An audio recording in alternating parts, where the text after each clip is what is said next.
CBC sputtering about immigration levels as a new poll from Leger shows that Canadians are pretty mad. It's forging what might become a new Canadian consensus, and it seems like all parties and all voters for all parties, according to the Leger poll, agree that there are too many people.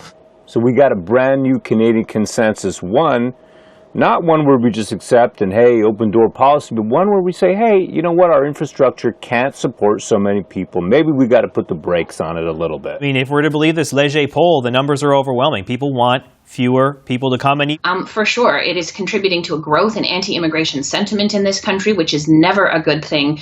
You can see CBC's analysts already sputtering and getting worried. Why? Because, oh my God, social cohesion. Well, maybe you should have thought about it before bringing everybody in from the third world. There's no way that is a positive development. I would just point out that, tying immigration to housing is such a problematic barometer. We got another one of CBC's analysts sputtering away. It's very problematic to talk the truth. We are a country obviously built on immigration. We depend on immigration.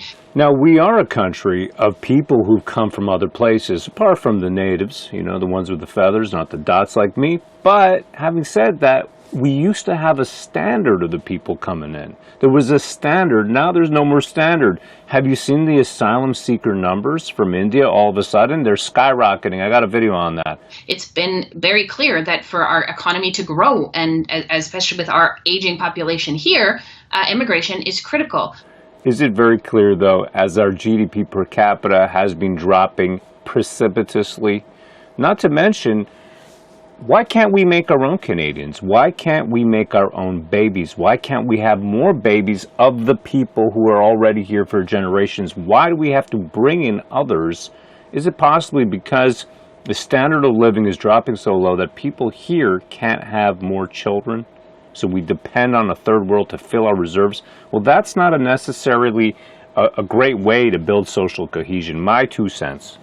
But when immigration exceeds certain capacities, which both the government and the opposition are now acknowledging has happened, and now they're trying to pull back on that, and it's a very difficult thing to some extent to pull back on. And the parties also have to walk a bit of a fine line, because there are a lot of immigrants or Canadians who have recently immigrated, or family members who've immigrated, who still want other family members to come. Right? The people that you've already brought in. Now you're worried that they're not going to vote with you because, hey, they want their own people to come in. They want to bring in family reunification and all that kind of stuff, right? Bring in everybody to live off our system. My tax dollars, your tax dollars, our tax dollars. For a long time, they thought that they could ideally use immigration as a wedge. If there was any ever an opposition party, and Maxime Bernier was trying to do this a bit with the People's Party, really speak against immigration, encourage immigration levels to be low. It tends to be something that people might see as xenophobic. But the current clamor against immigration, again, from voters for all parties, is very much economic driven. And we're hearing Poilievre and the Conservatives really keep it on that level, that it's an economic issue. It doesn't have to do with culture or anything else, except for some of the stuff they're saying about screening, which will speak to some people's anxieties about people coming from places like Gaza, or the recent individual who was charged with ISIS related charges. So not only have you brought in political activists who use violence to effectuate that political change, I think there's a name for that. It starts with a T. But you've also completely sidestepped the issue of social cohesion, right? There's no assimilation. That's not an issue anymore, right? We don't think about that at all. We don't think about what a Canadian actually is.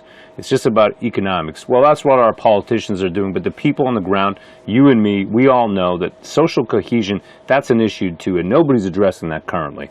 Thanks so much for your time. My name is Rohan Kumar Paul, and I'll see you in the next one. In this world, it gets harder and harder every day. You get called names. Discussion gets shut down. That's where we're at today.